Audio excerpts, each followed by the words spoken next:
ನಿಮ್ಮ ಹೆಸರು ಇಲ್ವಲ್ಲ? ನಾನು ಹೆಣ್ಣು ನೋಡಕ್ ಬಂದಿದ್ದೀನಿ. ಅದಿರ್ಲಿ, ನೀವೇನ್ ಕೆಲಸ ಮಾಡೋದು? ರೈತ. ರೈತರ?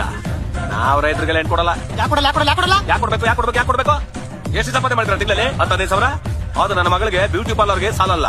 ಇನ್ನು ಅವಳಿಗೆ ಬ್ರಾಂಡೆಡ್ ಬಟ್ಟೆ ಕೊಡ್ಸಕ್ಕಾಗತ್ತಾ? ಲಕ್ಷಾಂತರ ರೂಪಾಯಿ ಕಾರ್ ಓಡಿಸಕ್ಕಾಗತ್ತಾ? ಗೋವಾ ಮಾಲ್ಡೀವ್ಸ್ಗೆ ಕರ್ಕೊಂಡು ಹೋಗಕ್ಕಾಗತ್ತಾ? ಷಡಕ್ಷರಿ ಏನ್ ತಿಳ್ಕೊಂಡಿದ್ದೆ? ರೈತರು ಅಂದ್ರೆ 15,000 ದುಡಿಯೋದಕ್ಕೆ ತಿಂಗಳೆಲ್ಲ ಬೇಕಿಲ್ಲ. ಬರೀ ಒಂದಿನ 6 ದಿನ ಸಾಕು ಸಂಪಾದನೆ ಮಾಡ್ತೀವಿ.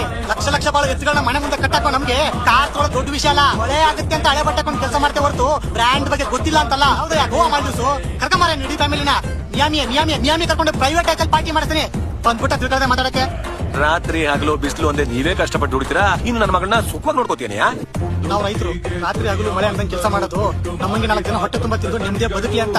ದುಡ್ಡು ಮಾಡಕ್ಕಲ್ಲ, ನಾವು ಬರೀ ನಮ್ಗೆ ಅಂತ ಬೆಳ್ಕೊಂಡು ತಿನ್ನಕ್ಕಂತ ನಿಂತ್ರೆ ನೀವೆಲ್ಲ ನಮ್ಮ ಮುಂದೆ ಭಿಕ್ಷೆ ಬೇಡಕ್ಕಾಗತ್ತೆ, ಇಲ್ಲ ಹಸ್ಕೊಂಡ್ ಸಾಯ್ಬೇಕಾಗತ್ತೆ. ಕೊನೆಗೆ ದೊಡ್ಡವರು ಹೇಳಿದ್ರು ಒಂದು ಮಾತು ಹೇಳ್ತೀನಿ ಕೇಳ್ಕೊ. ಅಣ್ಣ ನಾ ದ್ಯಾವ್ರು ಅಂತಾರೆ. ಅಂತ ದ್ಯಾವ್ರನ್ನ ಸೃಷ್ಟಿ ಮಾಡೋದು